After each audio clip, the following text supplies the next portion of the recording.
In life, information is required for anything to work properly.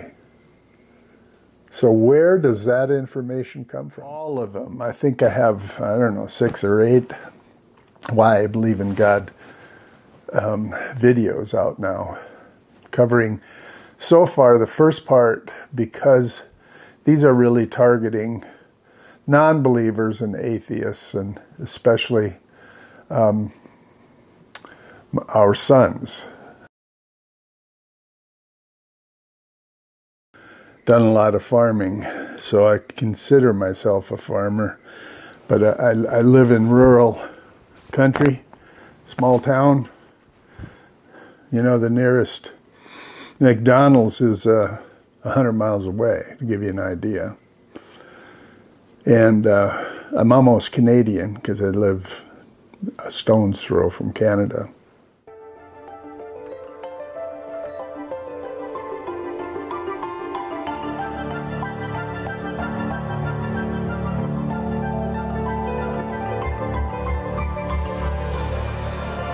The crucial question that will decide the debate about biological origins is precisely the question of the origin of information.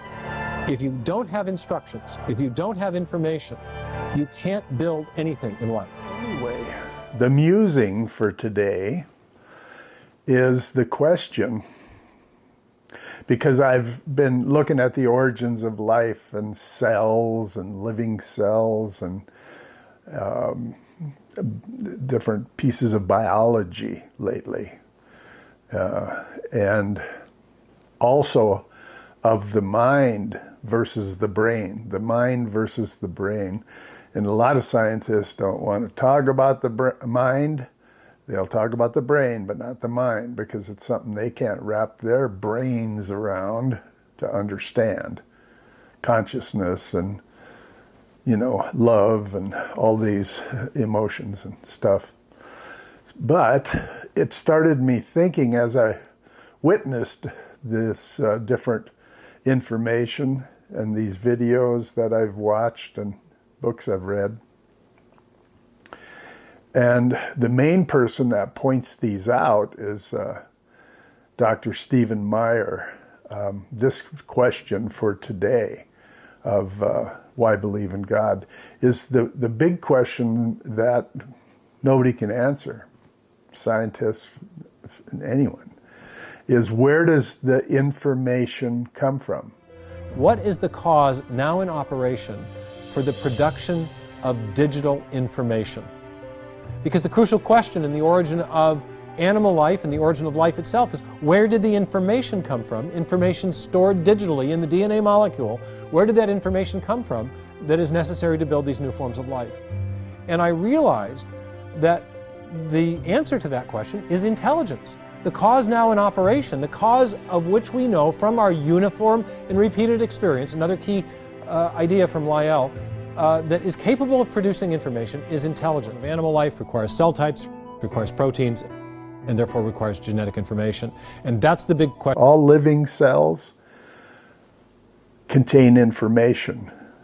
The information in DNA, the longest word we have, I've said it before, 3.3 billion characters long, each piece of DNA.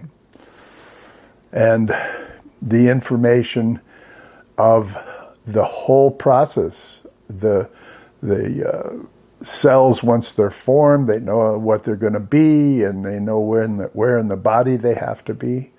And the whole body has this communication system. There's communication systems, little fibers and pathways and stuff for this data. And it is data, a language and data to travel that makes us walk, talk, cry, laugh, and all of it. And materialism is an ancient philosophy. It dates back to the ancient Greeks. And the viewpoint of Democritus, who was a Greek philosopher, is that the only thing that exists is atoms in the void. You believe everything can be reduced to physics and chemistry. He said, absolutely. So I said, let's do an experiment. And I picked up the menu. He said, an experiment? I said, of course, this is Oxford. And he read it out. It said roast chicken. It wasn't very imaginative. It wasn't even written in French. And he said, roast chicken, what's the problem? I said, none from my perspective, but you're a reductionist. Yes, everything in terms of physics and chemistry. Yes, he said. Okay, I said, explain to me the semiotics of these marks, R-O-A-S-T, in terms of the physics and chemistry of the paper and ink. And that is the area of language. If you see anything written, you see the word veritas, you immediately know that whatever automatic processes or natural processes have gone into producing that, there's a mind behind it. So when you say your theory is that consciousness is fundamental, in other words, it can't be reduced to something. It can't be reduced to, I suppose, the stuff of physics, right? That's right. You're saying it's outside the whole world of matter, of particles. It's something else? That's right. The mind is not computation. In fact, the mind is the opposite of computation. Although the brain itself could be described as a computer, the mind is no form of computation. You asked the basic question, how do we think, how do we feel? Yes. And we don't have the foggiest notion. Implication. It means that the very predicates, the very language of space and time and physical objects is the wrong language to describe whatever the true cause and effect of reality might be. We have all these correlations between neural activity and conscious experiences, and I've concluded the reason we can't figure out how brain activity causes conscious experience is because it doesn't. Doesn't there have to be something that causes conscious experience? Something deeper has to cause both our experience of the brain and the experience of the other conscious experiences that we have. He said it doesn't matter. It's not within the power of physics and chemistry to deal with the meaning. Everyone who works in biology knows that information is needed in order for a living cell to do what it does. On the other hand, there's this huge mystery surrounding information, because we also know as humans that information doesn't come from nowhere. It has to come from somewhere. So you have this big question mark in the origins question in biology. Where did all the information come from? I've had an interest in the healing power of mushrooms. And in fact, in my coffee in the morning, I have dehydrated mushroom powder, turkey tail, and reishi, and lion's mane powder, and cordyceps, and I put it in my coffee to make me last longer. Anyway, in that world of mushrooms, mushrooms are a fruiting body that we see above ground, but below ground is a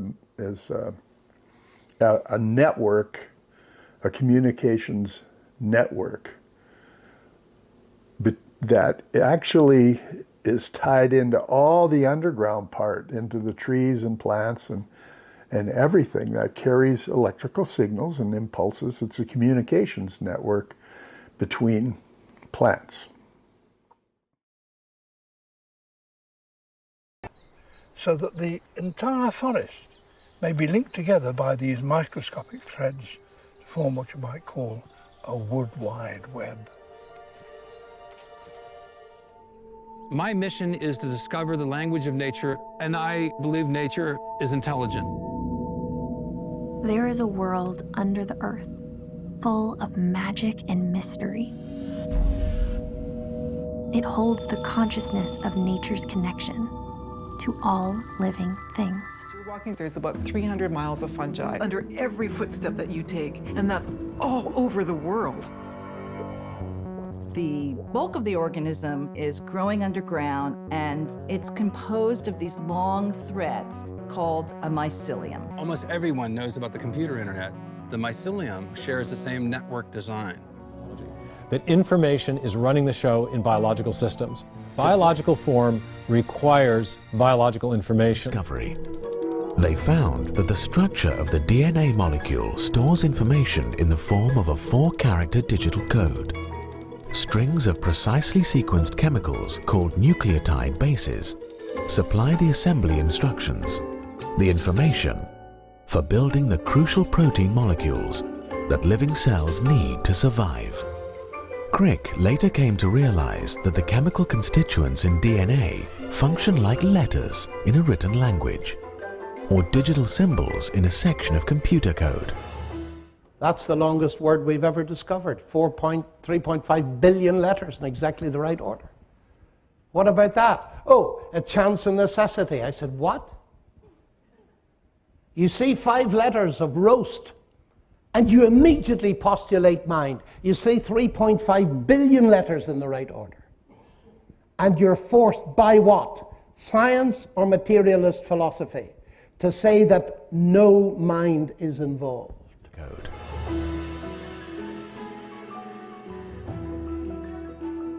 Just as English letters convey a particular message depending on their arrangement, the sequences of chemical bases along the spine of the DNA molecule convey precise instructions for building proteins. The arrangement of these bases directs the arrangement of the 20 different kinds of amino acids that make up protein molecules. Proteins in turn perform a vast array of critical jobs inside cells, catalyzing reactions, processing genetic information, and forming the structural parts of molecular machines and other biological structures. We know from computer code, for example, that if you start making random changes to a section of computer code, you're much more likely to degrade the information that's there already than you are to come up with a new operating system or program. This problem has long been recognized by computer scientists, mathematicians, and engineers, including a group from MIT who convened a now famous conference at the Wistar Institute in Philadelphia in 1966. These scientists met to consider whether the random mutation natural selection mechanism could conceivably generate enough biological information to build a new animal or even a new protein in the time available to the evolutionary process. One of these scientists was MIT engineering professor Murray Eden. No currently existing formal language can tolerate random changes in the symbol sequences which express its sentences. Meaning is almost invariably destroyed. Murray Eden, MIT. Eden knew that random changes to alphabetic or digital characters inevitably degrade the information in any section of alphabetic text or digital code, and for a very good reason. Whether you're talking about digital code in a software program or a section of text in an English sentence or book, or the genetic text in DNA, there are vastly more ways to arrange the relevant characters that convey the information in a way that will produce gibberish than there are that will produce function or meaning. Eden and his colleagues suspected that the genetic code faced a similar difficulty. When it came to producing new genetic information, at least enough to generate a new protein, the random mutation natural selection mechanism had to deal with what mathematicians call a combinatorial problem. In mathematics, the term combinatorial refers to the number of possible ways that a set of objects can be arranged or combined. In genetics, the combinatorial problem poses a severe challenge to the random mutation natural selection mechanism. To understand why, imagine a thief who would like to steal a beautiful new bike. All that stands between the thief and the bike is a lock with 4 dials, each marked with the numbers 0 to 9. But there is only one correct combination that will set the bike free. The reason a bike lock works is that there are vastly more ways of arranging those numeric characters that will keep the lock closed than there are that will open the lock. A thief without knowledge of the combination must guess the right combination from among 10 times 10 times 10 times 10 possibilities. That's 10,000 possible combinations, which usually would be more than enough to defeat a random search for the one right combination. Yet there is still a way the thief might succeed. If he has enough time to try enough combinations, he might eventually identify the right one by chance. For example, if trying each combination takes 10 seconds, then in 15 hours an especially diligent thief could try more than 5,000 combinations. or more than half of the total possible combinations. In that case, he would be more likely to succeed than to fail in opening the lock. But now imagine a much more complicated lock. Instead of 4 dials, this lock has 10 dials. Instead of 10,000 possible combinations, this lock has 10 to the 10th power, or 10 billion possible combinations. With only one combination that will open the lock out of 10 billion, it's much more likely that the thief will fail, even if he devotes his entire life to the task. So what about relying on random mutations to search for a new DNA sequence capable of directing the construction of a new functional protein? Would such a random search for new genetic information be more likely to succeed or fail in the time available to the evolutionary process? In other words, is a random mutational search for a new gene or protein more like the search for the combination on the 4-dial lock or the 10-dial lock? The scientists at the Wistar conference were unable to definitively answer that question because at the time, no one could adequately quantify how hard the search problem was. So in the late 1960s, one could make these arguments based upon analogy to things we understood, written language, computer code, but we didn't have any experimental data to show whether those analogies actually suited the biological case. So no one could come up with the exact numbers to answer these questions back then. Molecular biologists at the time did know that the number of possible combinations corresponding to any given sequence of DNA is extremely large and grows exponentially with the length of the molecule in question. For example, corresponding to one short protein 150 amino acids long, there are 10 to the 195th power other amino acid arrangements of that length. That's an unimaginably large number. But scientists in the 1960s didn't know how many of those arrangements were actually functional. They didn't know, in effect, how many combinations would open the lock. That didn't stop evolutionary biologists from speculating. Many argued that there must be a high proportion of functional sequences among all possible sequences, so that a random search for a new functional sequence would have a high probability of success. The way they did that is to say, well, maybe biological sequences are not nearly as finicky, not nearly as picky about which characters are where as written language is or as computer code is. And so that's the track that they took. That maybe proteins don't really care which amino acid is where, and there's a great deal of variability, and therefore you can have the same function performed by a huge number of protein chains and a huge number of genes. But recent experiments in molecular biology and protein science have replaced speculation with data. These experiments have established that DNA-based sequences capable of making functional proteins are in fact extremely rare among the vast number of possible sequences. Just how rare? After working at Cambridge University, molecular biologist Douglas Axe set out to answer that question, using a technique called site-directed mutagenesis. His experiments enabled him to estimate that for every DNA sequence that generates a functional protein of just 150 amino acids in length, there are 10 to the 77th amino acid arrangements that will not fold into a stable three-dimensional protein structure capable of performing that biological function.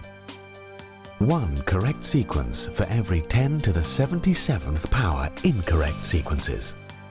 That's equivalent to searching for just one combination on a lock with 10 digits on each of 77 dials. To put this in perspective, keep in mind that there are only 10 to the 65th atoms in the entire Milky Way galaxy. Could random genetic mutations effectively search a space of possibilities that large in order to find even a single functional protein sequence? So given that you have this very daunting probability, 1 in 10 to the 77th power, how could something that improbable happen? Well, as we know generally with improbable things, the way that they can happen is by having lots and lots of opportunities for them to happen. So for life, those opportunities take the form of individual living organisms in which a mutation could occur that could conceivably provide the solution. No matter how rare it is, if you get enough of these opportunities, it can become probable. So the question is, if the number is 1 in 10 to the 77th power, if that's the improbability that must be overcome, would the number of organisms that have existed on the planet since the beginning of life come close to matching that number? And it turns out that it doesn't come anywhere close. During the entire 3.5 billion year history of life on Earth, it is estimated that only 10 to the 40th individual organisms have ever lived. Yet 10 to the 40th power represents only a small fraction of 10 to the 77th power, only 1 10 trillion trillionth to be exact. In other words, for even a single functioning protein fold to arise, the mutation selection mechanism would have time to search just a tiny fraction of the total number of relevant sequences, 1 10 trillion trillionth of the total possibilities. It follows that it is overwhelmingly likely that a random mutational search would have failed to produce even one new functional protein fold in the entire history of life on Earth. Of course, the building of new animals would actually require the creation of many new proteins. For this and other reasons, a number of scientists are now questioning the creative power of the random mutation natural selection mechanism. Even evolutionary biologists writing in professional peer-reviewed biology journals are acknowledging difficulties with traditional evolutionary theory. Some are willing to admit we already live in a post-Darwinian era, while others are calling for new theories of evolution. Meyer and Axe are part of a growing minority that has urged the consideration of another possibility.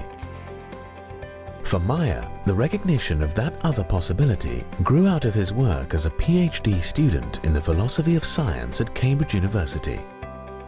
During his studies, Meyer ended up examining the scientific method used by Charles Darwin in his classic work On the Origin of Species. Darwin's method focused on trying to establish the causes of events in the remote past, in history. Darwin's historical scientific method is different from what many people ordinarily think of science. It's a much more forensic style of reasoning than your ordinary experimental bench science. You're reasoning from the clues that are left behind, from the evidence that we have before us, back to the probable or possible causes that might explain what produced life in the first place, or what produced animal life, or what produced those clues that lie before us. And I ended up doing my dissertation in Cambridge on the historical scientific method. And one of the things I discovered in the process of my research was that there was this distinctive method. It has a name, and that name is the method of multiple competing hypotheses, or the method of inferring to the best explanation. But how do scientists studying biological history determine which explanation is actually best? Meyer found an answer again in the work of Darwin and his contemporary, the great geologist Charles Lyell, who argued that in explaining the past, the present is the key. Lyell insisted that we should seek explanations based on our knowledge of presently acting causes, or causes now in operation. All this led Meyer to ask a critical question. What is the cause now in operation for the production of digital information? Because the crucial question in the origin of animal life and the origin of life itself is, where did the information come from? Information stored digitally in the DNA molecule. Where did that information come from that is necessary to build these new forms of life? And I realized that the answer to that question is intelligence. The cause now in operation, the cause of which we know from our uniform and repeated experience, another key idea from Lyell, that is capable of producing information, is intelligence. Whether we're looking at a hieroglyphic inscription, or a paragraph in a book, or a section of computer code, or even information embedded in a radio signal, whenever we see information, especially when we find information in a digital or typographic form, and we trace it back to its ultimate source, we always come to a mind, not a material process. So the discovery that information is running the show in life, The discovery that there are these huge infusions of information in the history of life, such as the one that occurs in the Cambrian explosion, suggests that a designing intelligence has played a role in the history of life.